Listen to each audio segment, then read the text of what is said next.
Trixie, let's pull a response video out of the vault. Let's talk about something so obvious we miss how weird it really is. You're conscious. You're not just reacting to stuff like a rock rolling downhill. You're aware. You experience the world. You think about your future. You worry about finals. You wonder whether this video will change your mind. You know that you're you. I find it interesting that Testify only mentions the consciousness of human beings. When discussing consciousness, shouldn't we also be discussing degrees of consciousness we can observe throughout the world? Hasn't there been cross-species communication between human beings and apes? Dolphins and octopi are said to be very intelligent, near to or equal to our own intelligence. Bonobo apes, dogs, cats, elephants, etc., many species on this earth have consciousness. Consciousness isn't unique on this planet, and I'm willing to bet money if we find fauna on other planets, there too will be consciousness. Here's the problem. According to atheistic naturalism, none of this was supposed to happen. None of this was supposed to happen. You gotta watch out with this guy. He's got some shifty language. In any universe without a god, what is a universe that is supposed to happen? Additionally, there are many differing atheistic naturalistic positions, so naturalistic atheism isn't a monolith. So I don't know what you're talking about. When you say naturalistic atheism says or does X, what do you mean? On naturalism, everything starts from unconscious matter. Not necessarily. There are some atheists who also are naturalists and who are also believe in magic, for example. Again, you have to be a lot more specific with which naturalistic position that you're trying to argue against. And without such specificity, your charge that naturalism says or does X is meaningless. Just particles bouncing around in a godless void. That's the foundation. No mind, no meaning, no purpose, just atoms and physics. The only people I hear speaking about the universe and existence like this are nihilists and other theists. Nihilism, atheism, naturalism, they can all be mutually exclusive, you know. You do understand that. And I'm an atheist, a naturalist, not a nihilist, bit of a romanticist, and I would use my artistry to describe the universe and life much differently. You know, that conscious experience you were conflating with definitional consciousness earlier. I'm gonna need some citations. Name 5 leading atheist naturalists, scientists, philosophers who have described the universe, life, and human consciousness as you have, clinical, using as much negative inflection as possible, sneakily painting atheists in a negative light, just more shifty language disguising obvious biases. Concerning consciousness, I'm not sure time or space should matter. We have minds, we have purpose, and we can create other purposes for ourselves. Human beings can find meaning in everything and can assign additional significance to anything. I do not know how the universe came to be. I do not know about the origins of this planet or the origins of life, and I'm not particularly interested either. As a presentist, I'm much more concerned with what is and how one should act now. Not that the origins of the universe isn't important.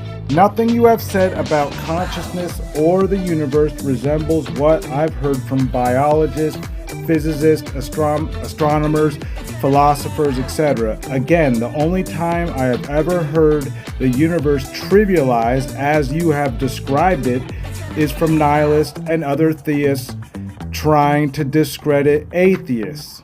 Again, I'm neither a nihilist nor a theist.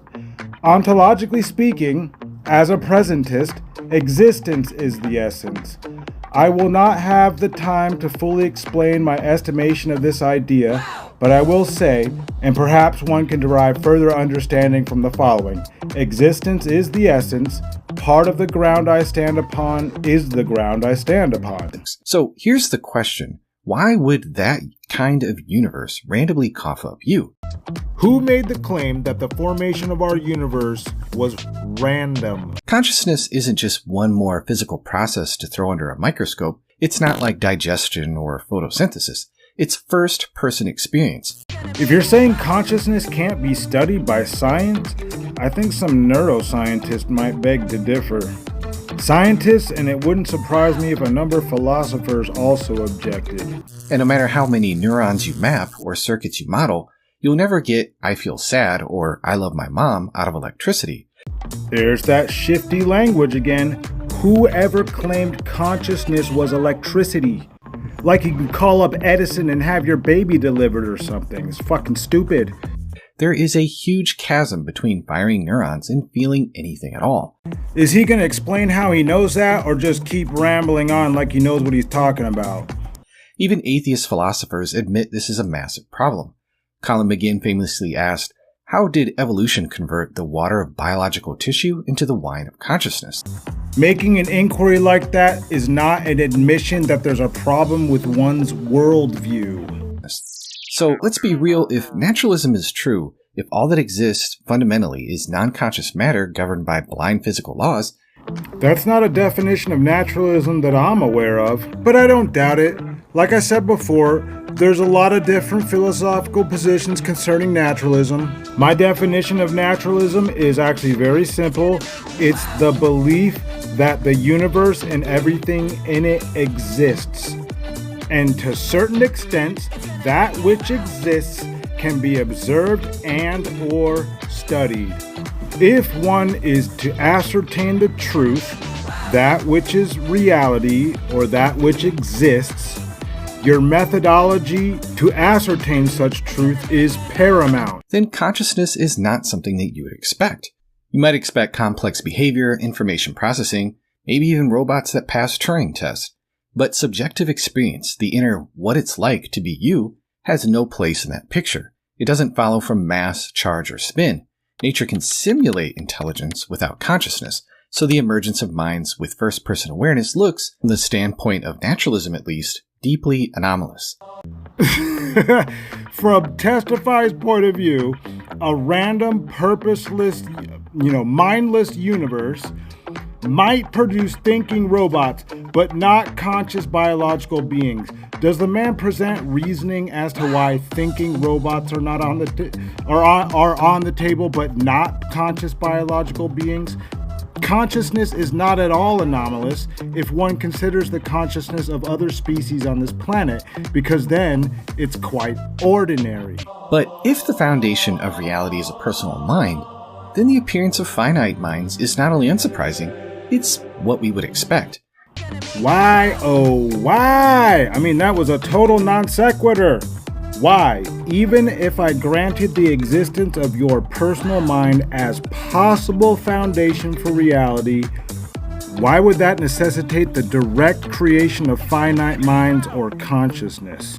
Within a theistic worldview, isn't it possible that a deistic God to us, got our universe rolling billions of years ago, then pissed off to be a personal God in some other universe? Consciousness is entirely natural, grounded by natural processes, and yet the universe was created by a God. Isn't such a scenario possible within a theistic worldview? If one is going to make truth claims about the universe or reality, evidence and reasoning win the day. Assertions, veiled antagonisms, and fallacious argumentation are a solid recipe for disbelief. Rejection of unsound conclusions, a necessity. Well, folks, that's what I got for you. If you want to check out Testify's video, I left a link in the description. Despite all my jesting, be well on your journey.